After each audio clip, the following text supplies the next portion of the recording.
Saints fans? Welcome to another episode of Saints TV podcast after a disappointing loss at the hands of Richmond at the G in soaking wet conditions, probably the wettest game that I can remember, full stop. And we managed to come out of it with only a 20-point loss. So, boys, I think we were all there, bar Jake. I don't think you were there, Jake. You were up in New South Wales. So how did you enjoy the football up there, mate? Were you warm? Were you dry? Am I bitter about it? Yes. How are you feeling? Yeah. I still would have liked to have been there, boys. You know, even in the wet, it would have been good to be there and cheer on the lads. But yeah, in an Airbnb in East Corrimal, I believe. Very nice little spot in New South Wales. Down there over the weekend for nephew's first birthday, which was really good. Dude. Already converted him to a saner, so my job hopefully is done. Yes. But yeah, the heater was on. It was such a good start to the game. I thought it was going to be one of those nights, you know? I don't know how it was at the ground, but when Kingy took that second mark, he's held them off and taken that mark, kicked that goal. I was like, I really wish I was there. Like, I thought it was going to be a big night for the boys. Yeah. Well, unfortunately, we were faced with the reality, weren't we, Marshy, of the freezing cold and wet conditions. How did you go, mate? Did you stay dry? Oh, yep, lads and listeners. I did. I was doing the standing room. It was actually not too bad because, obviously you're undercover there and whatnot. And then everyone came flooding in, but we'd already scored our pole positions on the fence. The game, it was a weird game, to be honest, to watch. I don't know what you guys thought of it, but I don't know. It seemed like a largely a nothing game, aside from our first quarter. Then it just became the Richmond show. They were playing some kind of football that they haven't played since they were winning flags. Everything was coming off. Cochin's spooning them from 50. He's getting 30 touches, and it was just.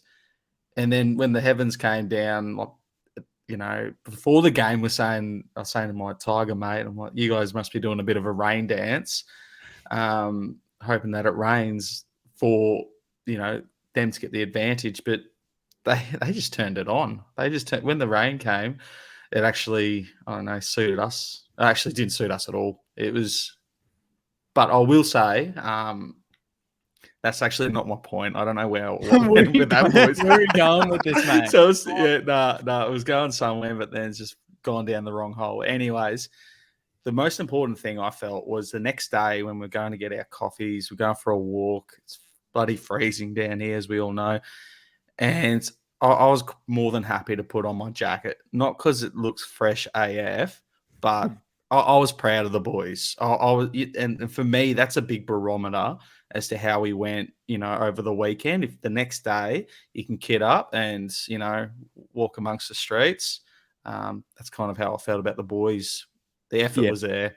Yeah, I completely agree with that. I've been looking at the socials over the last couple of days, and there's just a lot of negative Nancy's on the threads in the groups as per usual. But there was two things that you got to realise when you come into this game against Richmond. If there's one thing that's harder to do than beat Sydney at the SCG, it's beat Richmond at the MCG in wet and disgusting conditions, because they are the absolute kings of it. They're the king of the jungle in those conditions. They love it when it's a messy game.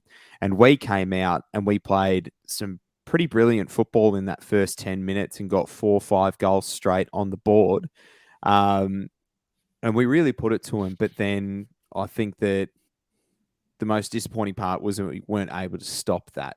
We weren't able to control and hold that lead. We let them back in, and they ended up being up in the first quarter. Yeah. When you kick 5 goals in the first quarter, 5 goals straight, you usually go into quarter time a couple of goals up. Whereas it's just been the theme of the weekend and the theme of the past 2 weeks that the first quarter is fast, free-flowing football, and it's very high scoring. I haven't seen a team that's been able to shut down the opposition when the ball's at that pace, until quarter time comes around and the coach goes, okay, shut it down, man on man, tough football. But But I think that was the most disappointing part for me was letting them back in when we had a 4-goal lead at the start. That's my biggest disappointment, because I was reading online and there's a few commenters I rate, and they understand the game really well, and they were making the point that we knew that the game was going to change probably midway through the second quarter. Everyone knew the radar. Like, everyone knew it was going to start pissing down at some point. The key was to come out of the blocks, get a nice strong lead, kick a lot of goals quickly. And then when that rain comes, you assume, well, with the start that we had, that was enough of a lead to kind of hold the rest of the game. Yep. But we let them back in. So that, to me, like, everything after that, where people say, oh, the wet weather, that cost us, we let them back in when the game was still dry. Yeah. You know? That first quarter was dry. It wasn't wet at all. That last 15 minutes, they were kicking goals so easily, and we were making some pretty uncharacteristic mistakes in defense. And it was just maturity for me, you know? Like, I just felt like we completely mismanaged the situation. We started perfectly. First box ticked. Now manage the rest of the quarter. X. Yep. That's an F. You know, we failed there. And then the rest of the game was on their terms. Yeah, it almost needed to, because we were doing well out of centre clearance at the start. We were doing really well, and then that just turned. It's been the bane of our existence this year, those big-bodied midfielders. So Taranto went ballistic. We know that Cochin doesn't have a big body, but he's courageous as all get out. So he's throwing himself at everything in his 300th. And Dusty comes back and plays the best game that I've seen him play in a couple of years, to be honest. So we were really... They really put our backs up against the wall. If there's another thing that Richmond like doing other than playing in the wet, it's writing a fairy tale. That's what that whole premiership sort of run was. It was writing the fairy tale from, Jack Raywalt and these boys getting their first premiership and being emotional, and then to flow on to the Marlon Pickett on the next one, and then the COVID year. It was just all a fairy tale. For Richmond supporters, and they couldn't have had it better. And that was what it was. It was Koch's 300th. He comes out, he's, up there with being the best on the ground. And I just felt like when the rain came, it really invited those senior Richmond players into the contest, because it slowed down to their pace. So, and I think that can be said for a couple of our boys as well. I think that invited the likes of Seb Ross to get cracking into the contest and have a good second half. Same with Brad Crouch. He was really fantastic throughout the whole game. But I think we need to move away from the negative in this game, because it was just so unique to anything that we've come across past 5 to 10 years. Like, I remember the last time I remember it being that wet on a ground that was that big was the 2011 game or 2010 elimination final against Geelong. And we came out on top. That's the last time I remember being soaked at the MCG and coming out on top. And it started dry. That game started dry. So it's been a long time between drinks for a wet, rainy, soggy game at the G. And to come out of it and only lose by 20 points against a team that's built their dynasty on being able to play in those scrappy conditions, well done. And especially well done to a few players that I think we've really got to get on a positive note. Brad Hill.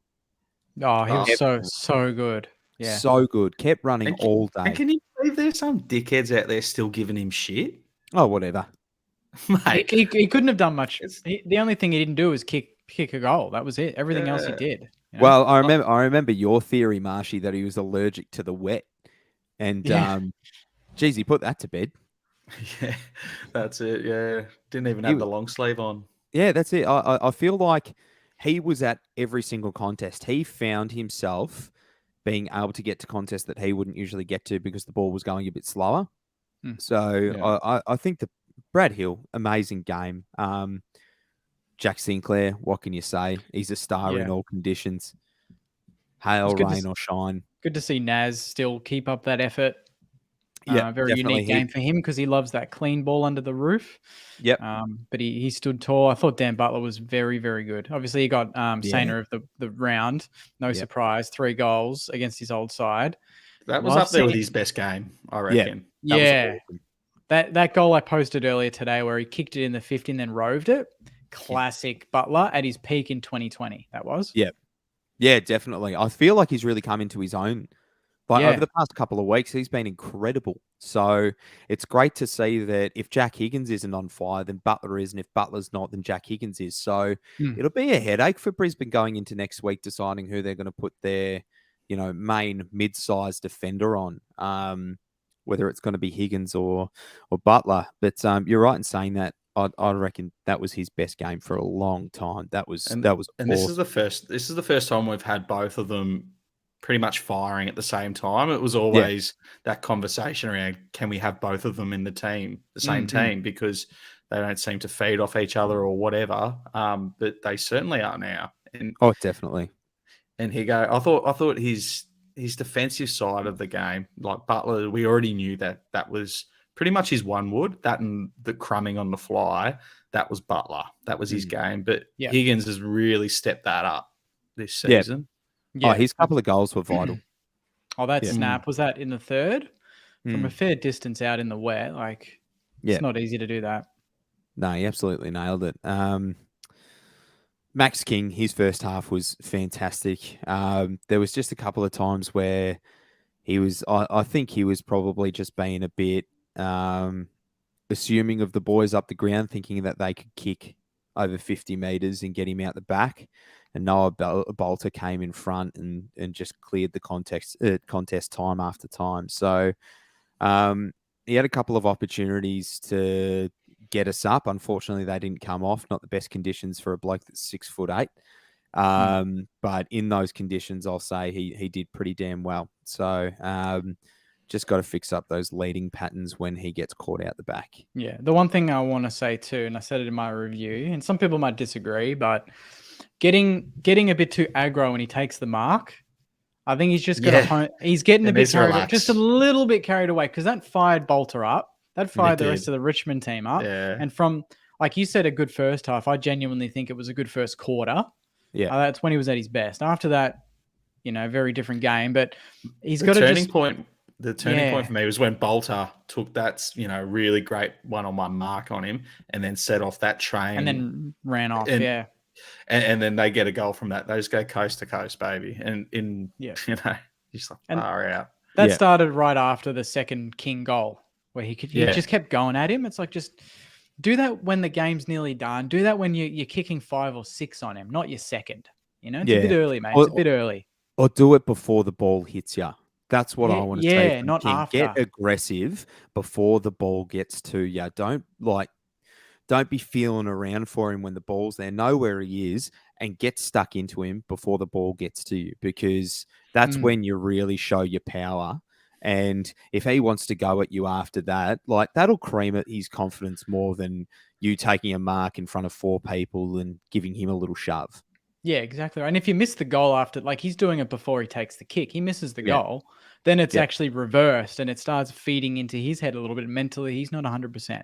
Yes. So you start something that just could be an issue. And in the end, I really think that it obviously didn't cost us the game, but I just think you just got to tone it down a bit. Yeah, well, you got to start something that you can finish, and he didn't finish it. So that was the disappointing part. Obviously, we made a sub during the game, and I just want to go out there and say I'm a big fan of Dougal Howard. I'm a massive fan of Dougal Howard. It was not his night. He was having... Is that the first time we've seen someone get dragged? Yes, I think it is. Yeah. It was actually nice to see, wasn't it? It was like, It was. Ross has had enough of him as well. Yeah. So fucking get him off. Get him off. Such a bad game. Hopefully down the track, those who are angry at him, it will be laughable, because it was a mare of a performance from him. And, he's made some blues. He's playing too cute in the for the conditions, and I think quite a few of his teammates were guilty of being too cute. Yeah. And unfortunately, he's resulted in direct goals. That one before half time, 5 seconds to go, absolutely kills you. But the funny thing is like if you look at the disposal efficiency. Oh, don't go there. I know he was 92% or something. 85%. 85. But yeah, I will go there. So yeah, so it's just why it's just ironic that he's the one he's getting smashed for his disposals. But aside from a few blunders, it wasn't his night. You're right, Joycey. He took a few short kick-ins, so I think that kind of helped the disposal efficiency. Yeah, that's all right. He did a few short handballs that didn't. I think it's one of even when he ran off a bloke, and if that comes off, because I think he ran off a bloke in the middle of the ground, they switched the ball, and he went to go do the Zach Dawson in 09, where that spoil that didn't quite get there. That hurts to say, but it's true. And he missed it, and they go the other way. And I'm like, if he had actually connected with the ball. Yeah. That looks amazing, and we're all applauding him, and we probably score. But it's a 50-50. He stuffs that up, they score, and he took the chance. It's a fine line in the back line. And he took a very fine line for most of the game. So I think, and to be fair, Sharma, when he came on, was very good. I loved his enthusiasm. He was spoiling it. Like, he was spoiling with actual aggression. They were going 20 meters. Yep. He was really sharp. He did. And that's the thing. He picked up very early on when he came on. He was like, why aren't these boys going for territory? Why aren't these spoils trying to go 20 meters in front where our players are waiting for it? Yeah. And why aren't we just forcing the ball forward? So in that last quarter, when we were dominating and not getting it on the board, he was brilliant. And I know it's Danny Frawley's game coming up next or this week, but that's what the performance was like. That's what Danny Frawley used to do as a Sainter, was sit off of centre half back, and when it mattered, he would impact and get the ball forward as far as possible. And that's exactly what Sharman did. So it was Frawley-esque that last quarter. So Cooper Sharman, big ups to you, mate. You're getting thrown around like a rag doll into all positions. But coming on and impacting the game the way that you did was fantastic, because we figured out it wasn't about height at that stage. So taking Dougal Howard off and replacing him with someone that's 10 centimeters shorter didn't matter. Did not matter at all. It was all pack contest anyway, and he has a good leap. He got over the top, smashed a few. It wasn't one-on-one. There wasn't out muscle. There was no opportunity for that in the game. No, not at all. Not at all. But I think the biggest thing that we can take away from this game is we got showed how to play in the wet. And I love that. If you're going to lose a game in the wet, let it be against a side that knows how to do it properly, so you can learn for the next one. Because I can tell you, come September, if we're playing finals, we're playing them at the G, and it could be those conditions. So we've had the G on a beautiful night for our 150th, and we know how to play it like that. We've had it now in crap, windy conditions, and now we know how to play in crap, windy conditions. So I'm thankful for Richmond knowing what they were doing on the night. In a year of exploration, the core group that played on the weekends that are going to be there for the next few years, this is one game that we can go back to and go, all right. And Ross said it in his presser. He's like, we've already done the review. Like, we knew where, we kind of stuffed up. That indiscriminate bombing, that like, I don't know, when this Saints side is going to shake that away, because the moment Richmond started piling it on and we had to get ourselves back into the game, we just wasted so much good work by just not even looking where we're kicking it. It's a 3-on-1. Like, Richmond have 3 and we got 1. Like, and that's what does that work? That's because they had had a spare man at the other end, didn't we? And Vlosten was free for most of the game, and then we equalised in the forward line, because this is what at least Channel 7 was saying, and we manned him up. We just played man on man after that point, and that's exactly the same point where the game changed in the third quarter, and we kicked those 3 late goals. Well, it was that last quarter where we just couldn't get any drive into the forward line. Well, we had 10 inside 50s in a row for 3 shots and didn't score a single point from them or something. Yes, we had that shot. We had a big chunk of the fourth where we, like, King had a shot, Filippo had a big shot, Marshall had a shot that I really thought he's sinking this. Brad Crouch is allergic to set shots. Yeah, and I Brad wish he Crouch. would. I wish he would get that sorted in his game because he's a beautiful kick of the footy. Otherwise, I reckon. But just when he's lining up for the big sticks, him and Rowe, they need to go. They need to spend some extra time with David Whedon. I think we need a Jaden Short to run past and kick it from 55. Like, I've been begging Josh for Battle, it. mate. Where are you? Like, let's I've get been Savage begging back for out it. there. Get Stocker on it. Like, there's a few boys that can do it. I put it in the group 2 days ago saying if Josh Battle and Liam Stocker now don't have the license for the handball running by into the 50, I will poo in my hand and clap because they How are good was just Battle's goal? that he's such a beautiful kick. He's a beautiful long kick, as is Liam Stocker. And by the way, Liam Stocker taking the kickouts in the second half. Bravo. That was the move. Short kicks into the forward 50 just invited Richmond's forward pressure. And unfortunately, Naz and Sinks don't have the boot on them to get it out of the protected zone. Liam Stocker did, and he did a brilliant job to get it out on the wing and get it out into an even contest. So excellent work by Stocker and excellent work by the coaches to get that done. But I haven't seen it since your mate, Marshy, Macho Man. Yeah. That's what I'm saying. We need to bring him back. Yeah. Well, I think we just need to let Liam Stocker have the license to do so, or Josh Battle have the license to do so. And I'm confused and bemused as to why we're not. I don't get it. Higgins can't kick 45 meters in the wet. Yeah. And half of I really teammates wanted him to go can't either. taught. I wanted a taught. It wouldn't have come off. Like with the soggy ball, I don't think it would have come off. I just don't think they've got the penetration on the kick.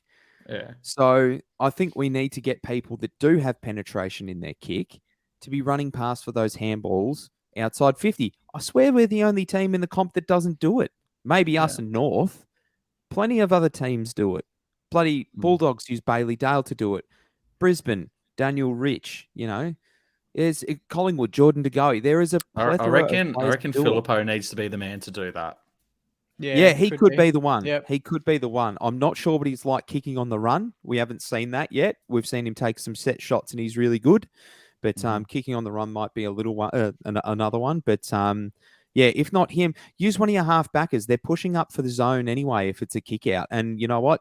10 times out of 10 at the moment, it is because we're not making those shots. So it ended up being very, very costly in that last quarter. But I will say, kicking overall for the game, 11 goals for. Good to see. Yeah. Especially at the start there. Yeah, especially at the start. We took our chances, definitely. So well done to the Sainers there. Boys, if there's nothing else to add for the game, I reckon we put it to rest there. I'm positively looking forward to this Friday night because I thought, you know what? If we don't get the game against Richmond, I think we're a better chance to get the game against Brisbane. So, Marshy?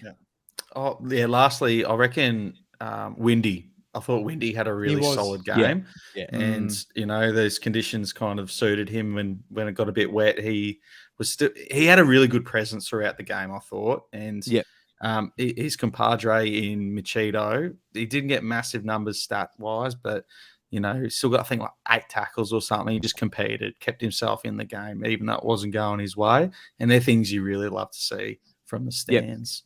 Definitely. And that's probably their first AFL games in those conditions too. So well done to the younger lads. Alrighty, boys. Time for a bit of Jakey's Junk Mail, I reckon. Ooh. Let's do it. Jakey's Junk Mail. Jakey's Junk Mail. Jakey's Junk Mail. Jakey's Junk Mail.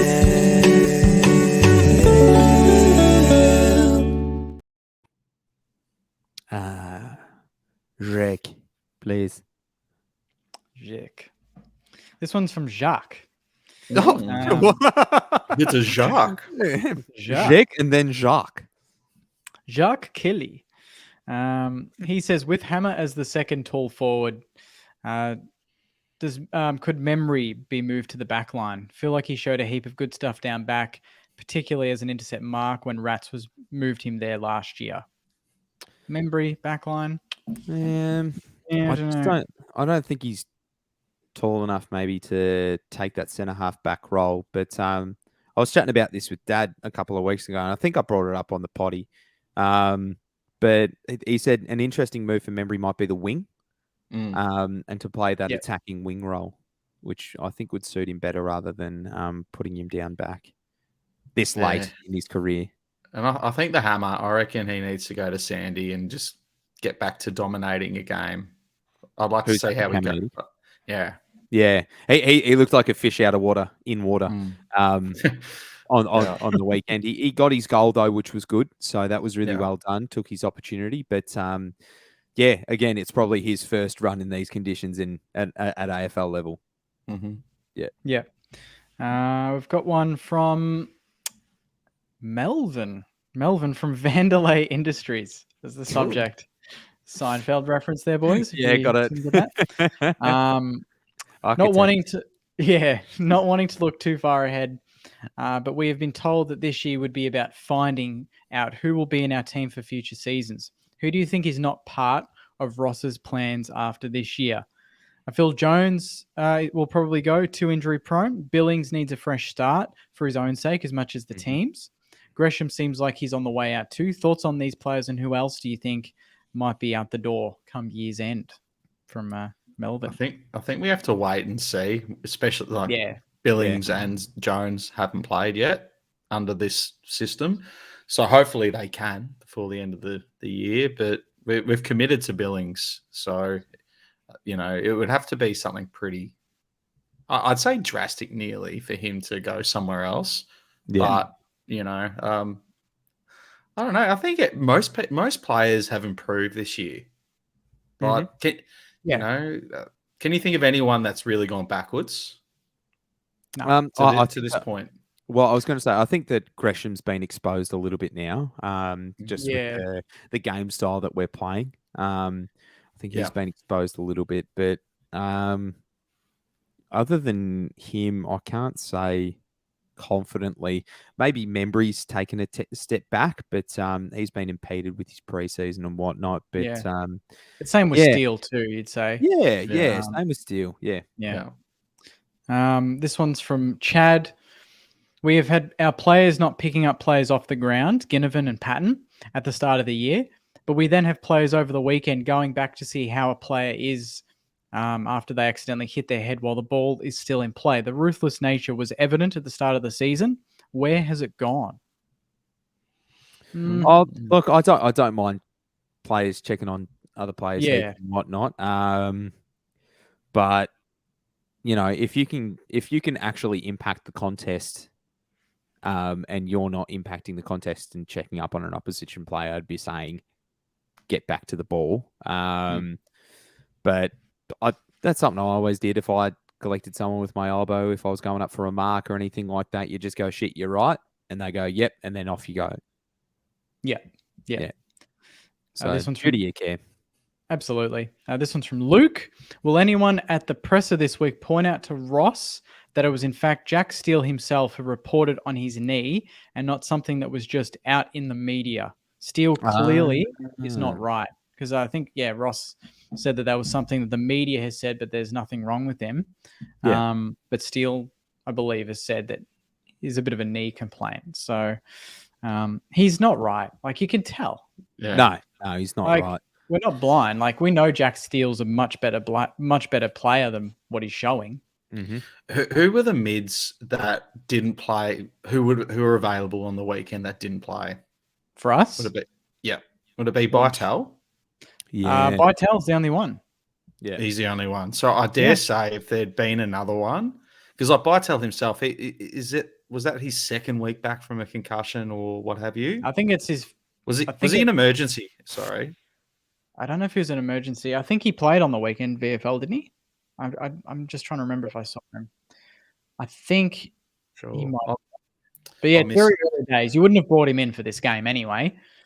Well, that's I guess that my point is at the start of the season when we had all the personnel down, Ross, his mantra was doesn't matter who's out, it's the ones that are going out, they're rock hard fit.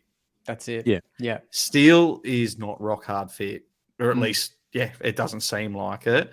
Mm-hmm. And whether it's personnel that we literally have no one to bring in for him, which I find that a bit hard to believe that we couldn't shuffle some deck chairs, maybe make Sinclair play in the middle for a whole game and then, cover his spot, whatever. But yeah, we're losing that rock hard fitness, which is, I think we exposing us a bit. Yeah, and I do agree with Bytel being a good fit to come back in if Steele needs a rest, because it'd just be taking out another. We have a lack of big bodies, and Steele and Crouch and Ross are our big bodies, and they're the three that we need firing. And if they're not firing, we're not winning. So I think that we definitely need to get back to the. If Zachy Jones was available, and fit, say he was 2 weeks into being really close to playing, maybe a player like him would have been handy too, a bit of pace out of the contest, Oh, I was going to say he would have been great against Richmond in the wet. Yeah, he would have loved it. Hey, good with D-Mac, babe. Well, he wouldn't be. He's not far away, D-Mac. I'm keeping a close eye, but he was a week last week. Yeah, I reckon he's a chance, but we'll see. Fingers crossed. Yeah, absolutely. This one's from Cozzy, not Cozzy, but someone called Cozzy, just to clarify. I'm sorry, Jake. That's all right. But the turnout from the Saints fans on the weekend was pathetic, was embarrassing to see being there. Marshy, Joycey, you boys were there. I couldn't really tell on the tally, but how was the representation? I was going to say, up in the general admission, it was actually all right, like up on level 4, but it does go very quiet when the rain comes down and everyone goes back under the stands. So, of course, it's going to be 6-1, if that, against Richmond at home at the G in the pouring rain. So, and there's no train lines, from anywhere. That's another thing. Someone messaged me and they're like, that's crazy. They knew so many people that were going to the game. They were trying to get bus replacements or whatever, and it just wasn't happening. And they ended up watching it at home. It's just too difficult. The Sainers, they need to get some Saints buses happening. Dead set from Frankston to the ground. Just pick people up at the stations. Just get it done, because no one wants to catch a bus, catch 3 different buses to get to a game of football. That's a 3-hour journey nearly for some people.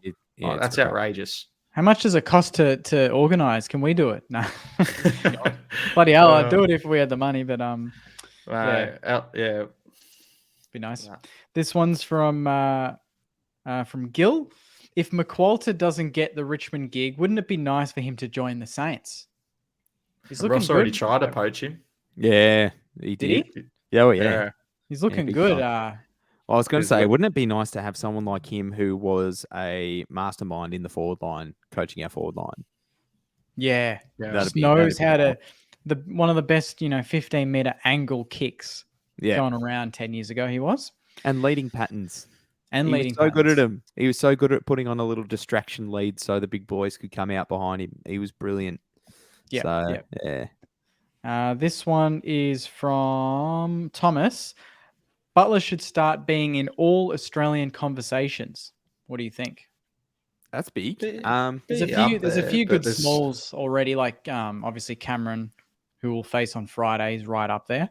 Yeah, he's had a couple of really quiet games, has Charlie Cameron. But when he does turn it on, he kicks bags. Toby Green. Yeah. Toby Green. Real. Even Waitman's probably a chance, the way he's going. Paps, he's always there. Even if he's having a bad year, he's a chance. There's plenty flying around.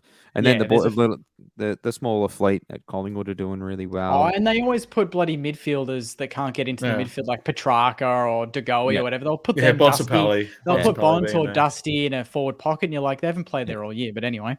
Yeah. And this one leads us into our next game, into the preview. Tom's asking, considering Brisbane's tall forwards, do we keep Howard in due to his size, or do we bring in Highmore? Can I just say now, Dougal Howard's playing this week. Yeah, obviously. Yeah, it's at Marvel. This week is brand new conditions. We're not outside. We're not on the small confines of the SCG. We're not on the large, wet, rainy paddock that is the MCG. We're at home. We're at Marvel, and Dukes loves Marvel. Dukes loves a bit of Marvel. So He'll be back in. He'll be playing his role. He won't be taking kick-outs. He'll be doing his stock standard. How did he sneak back into kicking out again? That cheeky little bugger. Yeah. He's shocking. He is shocking. He's always been sniffing around, but somehow he hasn't set off the sensor lights. He's jumped the back fence and he's come out with the footy. I love it. Yep. Well, I don't love it actually, but he'll be playing this week. We need him this week and we need him to have a good game this week. So it'll show real leadership from Dukes to come out and have a good game. Yeah, and we need to get behind him too. We need to get behind him. Yep. Sainers, we know it's Friday night footy. We need to get the Dukes back, but we need to do that for every single player that's playing on bloody Friday night. Get a crowd. If we don't get over 30... Oh, we need 40. I'm going to fume. Oh, it's Spud's game. We all beg for Friday nights and prime times and complain when we don't, and then we don't turn up when we've got them anyway. Let's go. This is a big crowd opportunity. Yep. We're going to be there. We're going to be at the social club beforehand, so make sure you come down. Yep. Not sure which players we'll be interviewing beforehand, but there will be players there, and we've got a pretty special little gift to give out at the social club too, which will be a nice touch. But that is the danger word, isn't it? Brisbane's forward line. Who's going to fire? And how are we going to cover it? All right. So let's just have a little bit of a look here at Brisbane's forward line and who they're lining up with. So their mainstays, Joe Danaher, playing at full forward. You assume that Dougal Howard's going to Joe. Yeah. Battle to Hipwood. Yeah, potentially a battle to Hipwood. Yeah, and force him up the ground and then just take him out one-on-one in the contest. And that leaves Wilkie to pick someone up. And who would he pick up? Because Gunston was there, but he's dropped himself. He's how fucking strange is that? Sorry, pardon my French, but to come to your club and say, "Hey, I'm not playing well enough," like Daniel Rich and Gunston, "I'm not playing well enough. Give the kids a go." I get it, but also that's the coach's job. That's the coach's job. It just shows that they've got real issues behind the scenes at the coaching panel picking the right team. So, or not being able to pull the trigger enough, which a lot of clubs are guilty of, including us, on players that haven't been playing well. So, then we look at their smalls. So, Danaher, Hipwood, and then we've got the likes of Cam Rayner, which is a really interesting matchup. Who would go to a Cam Rayner? Stocker? I reckon a Jimmy. I reckon a Jimmy. Maybe a Jimmy. Yeah. Because Rayner really doesn't like getting ruffled. Whereas what's his name? Charlie Cameron, he loves it. If you try and give him a bit of aggro, that sort of spurs him on, whereas Rayner's a bit of a pretty boy. Yeah. And we got shown how to do it on the weekend when Cunningham absolutely took Charlie Cameron out of the game. He just sweated on his back all night long. As soon as he got to the fall of the ball, Cunningham was there or one of his teammates was helping him out and just getting Charlie out of the way because he's not that hard to push off of the ball, but once he has the ball, he's hard to catch. So just prevent him from getting the ball in his hands, and he doesn't like being touched. So make sure we're sweating on him. Yeah, and the midfield, obviously.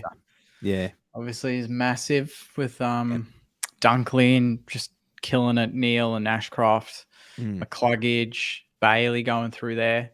They bat as deep as anyone. Yep.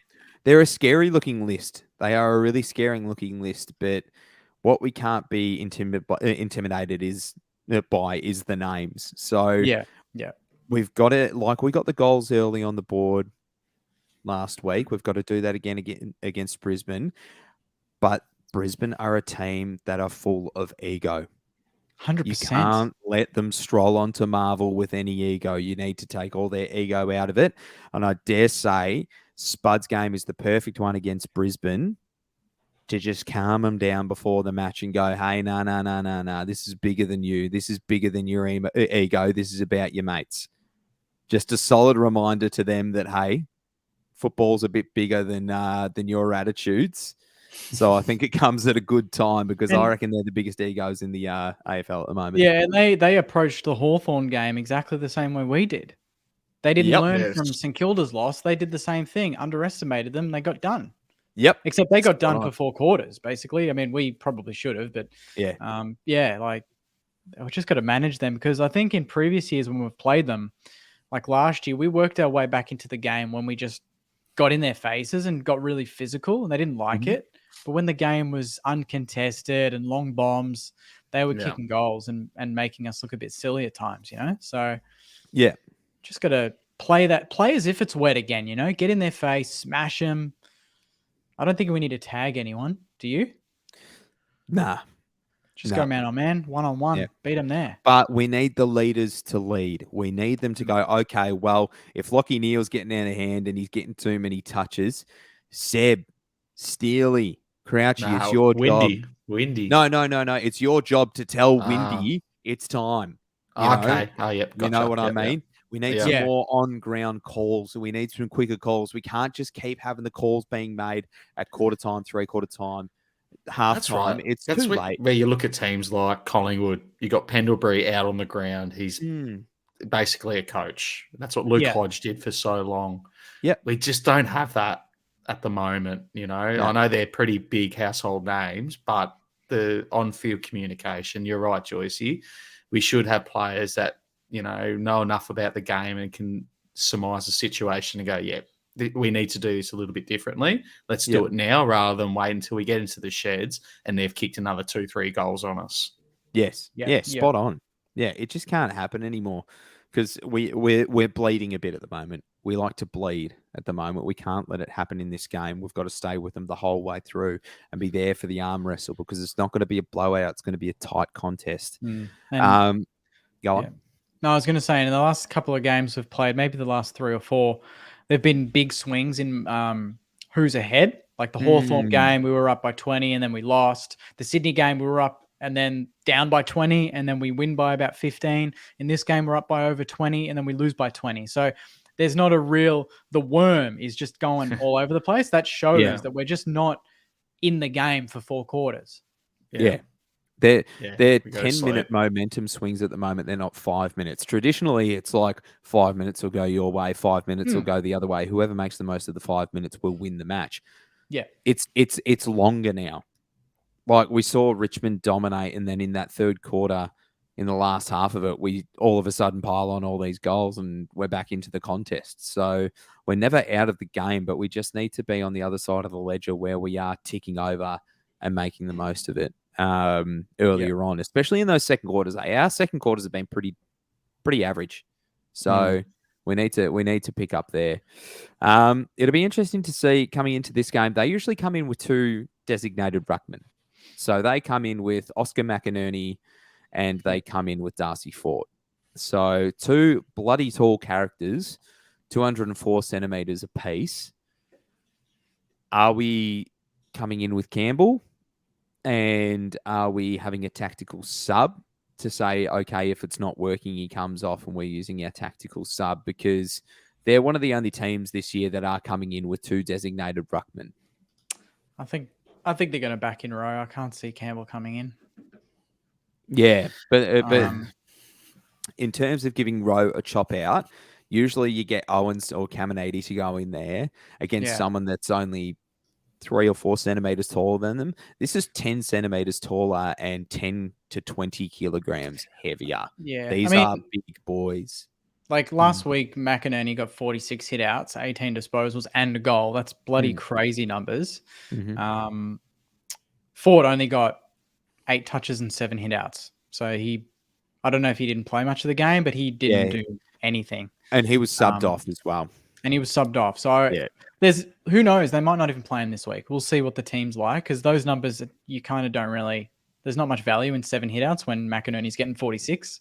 Yeah, correct. So they might even drop him, but I would just back in row and try and even up, just make sure in the air they don't dominate if he does play. I wouldn't be surprised to see Cooper Sharman start this week off of halfback. Yeah, I wouldn't be surprised. Just for the way that, and that's a really good question. For who, I'm not sure. It could be a Windhager to come on. I reckon maybe Rotten Ronnie. I reckon maybe Rotten Ronnie. Yeah, because look, he's been good. he's had an excellent season, but he's I don't know, in the last few weeks sort of mirrored our team's form where we just can't go back to back. And he was the only fellow who didn't get a tackle on the weekends and kicked a lovely goal. But I think the rest of his game really struggled to get into it. So I don't know if we want a bit of a different look, because having Sharman start like you suggest, Joycey, that would be going a little bit different to how we usually shape up. Yeah. Well, I think just having that extra tool there is going to bode well for us against Brizzy. What was I going to say? Oh, gone completely blank there. But also, I was going to say to use. Geez, am I having an aneurysm here? I'm really struggling to use Ronnie Burns. Use Ronnie Burns as a tactical sub for a bit of speed in the second half is also very valuable. I wouldn't mind that. I wouldn't mind that, because I feel like it's kind of like a tiered system of not relegation, but if you get dropped from the main team, if you haven't done much drop worthy to the sub, and then you're out. You know what I mean? Yeah. So I reckon Sharman has done enough in his last 2 stints as the sub. He's come on, given real impact. I think he deserves a crack at it. For full game. Definitely. Yeah. And Ronnie's been good for a bulk of the year, so I agree. Just dropping him down one little peg, even for Dukes, great. This is really going to test him mentally, but a really good sign from the coach. Not having a good night, come off. We'll give, you're back into it next week. We back you. Because that moment right there, that would have been the most. What's the word for it? Since he's come to the Saints, it would have been the hardest. That would have been the hardest moment for him. That's the biggest spotlight on him. So it will be really interesting to see how he responds, and I'm backing him in for a big one. Yeah, and players aren't silly. They know when they're like we've all played footy. We know when we're having a shit day, when it's just not going right. We know, and you can feel everyone around you kind of knowing it too, but not saying anything. Yeah. I'm just curious if Wilkie ever went to him. I don't know if you boys saw it. Did any defender go up to him and go, after a few mistakes, let's keep, just switch it on, take it easy? Because he just kept doing it as if no one told him to do anything else.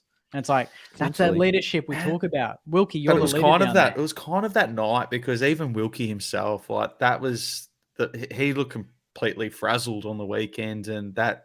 You've never seen him do it before, and I don't think we'll ever see it again. But that kick into them on the mark, and then they get a goal. And, his disposals were pretty messy as well for most of the evening, where he's number one. So there was a really interesting point in the game when you said on the mark, because the umpire didn't call play on, and Liam Baker moved to the side to smother it and get the ball, and Wilkie looked at the umpire like.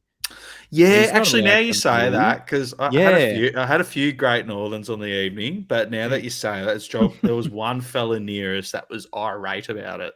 Yeah, and I didn't really see it at the time, but he was irate. I'm like, fair enough. Yeah, so I'll have to have a closer look at it, but I did remember seeing Callum Wilkie looking at the umpire going, mate, what do you mean he can do that? He moved. He was on the 50. Mark. He told him to stand. It's 50. Yeah, so, but anyway, I just want to bring up one other good thing about Cooper Sharman as well. 11 1%ers in the time that he was on, which is just insane. That is awesome. Bonkers. Yeah, that is crazy good footy. Sorry, Jake, go on. No, I was just going to say, it kind of annoyed me, probably a bit different for you boys being at the game, but just how umpiring completely changes due to the weather. And I know that there's got to be some sort of understanding, but the one call where Jack Sinclair, one of the best kicks in the AFL, kicks it towards a player near the boundary, and the player's only a couple of meters away, and it's clearly come off the side of his boot as he gets pushed. And they pay that deliberate. I'm thinking, you are on something, mate. How the hell do you pay that? And the amount of high tackles they ignored. Yeah. Obviously, this is just bottled up in me, and it's just been released now. The corks, the genie, whatever the saying is. Let it to camp, mate. Just let it to camp. Yeah. I just had to get that out because I couldn't believe that call. That was outrageous. The lack of game awareness in these situations where they're like, oh, that's Jack Sinclair. Yeah, he does that all the time, deliberate. Makes no sense. It was some classic Richo there in that the noise of affirmation. And Yeah. the ironic thing is, it would have just been Richmond Nuffies just having a laugh, saying deliberate. I reckon 70% of them would have, when people, whenever the ball goes out, you just do it just to be, just to have a laugh. Oh, you always ask the question. Yeah. Yeah, you ask the question, but you're not expecting that kind of an answer. And I dead set reckon majority of Richmond supporters would have been like, oh, really, we sucked him in there. Yeah, my mate said that. He was like, oh, God, that is not deliberate. Like, he shanked that. But in saying that, I reckon Razor Ray was good. I reckon he was taking care of the players. You look at our free kick count, it was 25-12. And if there's anyone that's listening to this, it will bewilder me if there are Richmond supporters listening to this.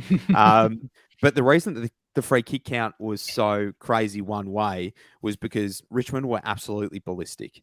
Yeah. And they were willing to give away the free kick in order to win the ball. And if they didn't win the ball, it wasn't a stress, as long as they went hard for it. So there was a lot of high tackles that did get paid, which I was happy to see, because they were just going so nuts for the footy. But I think that's something that we can really take from them is they didn't stand around and complain. They didn't stand around and go, oh, what the hell?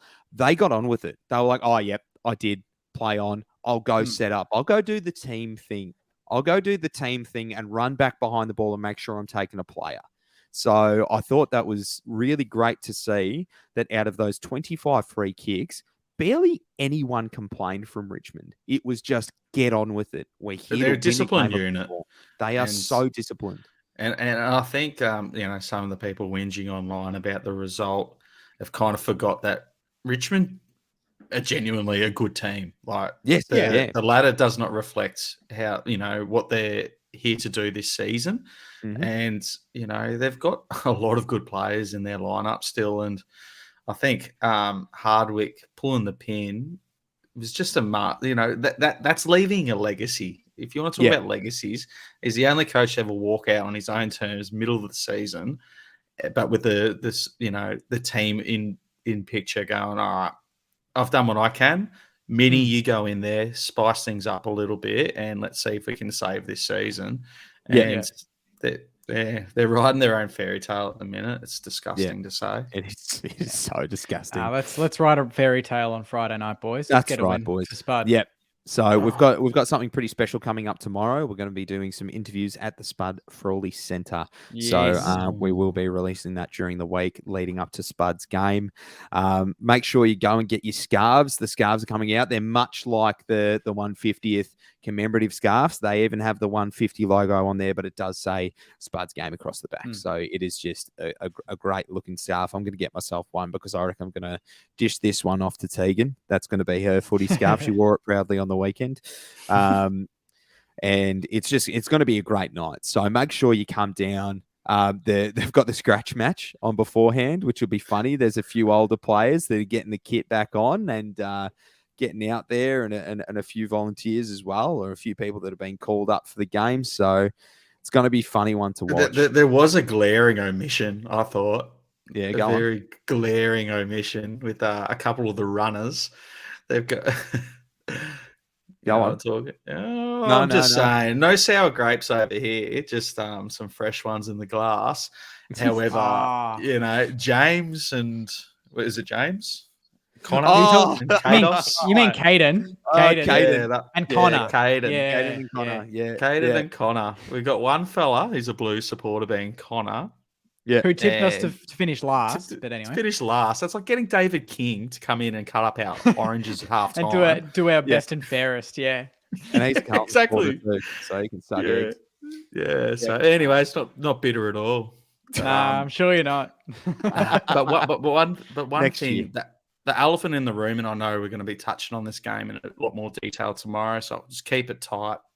But I'm really, really looking forward to, like, Ross has already got the marquee game against Essendon. Tick that off. We showed up when I've just, Saints are just built for wilting in those conditions.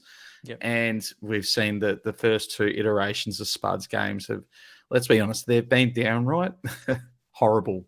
It was just been really negative games. So I'm really looking forward to Ross getting us in, getting everyone charged up to the right level. And I think we'll be seeing a different unit go out for this particular game. I reckon we'll be very well prepared.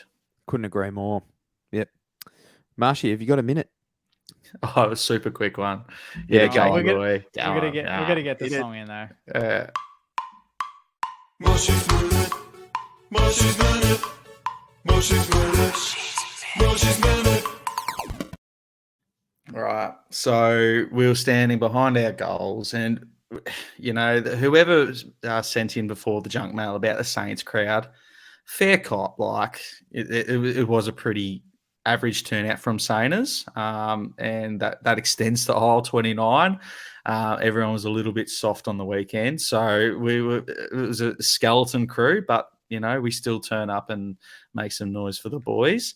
Anyways, we were representing all game, and we got a few sort of recruits in, whatever, and the Richmond people around us didn't like it. So one of the fellas just came out with something, so it wasn't even offensive, but it was just loud and wasn't on Richmond's side. So he's getting photos taken and threats of, we're going to, get security. He can't be saying that. He goes for the Saints and whatever. Anyways, Richmond supporters, you don't hear boo from them, but until I think it was Bolton's last goal, when they'd sealed it or whatever, there's 30 seconds left of the game.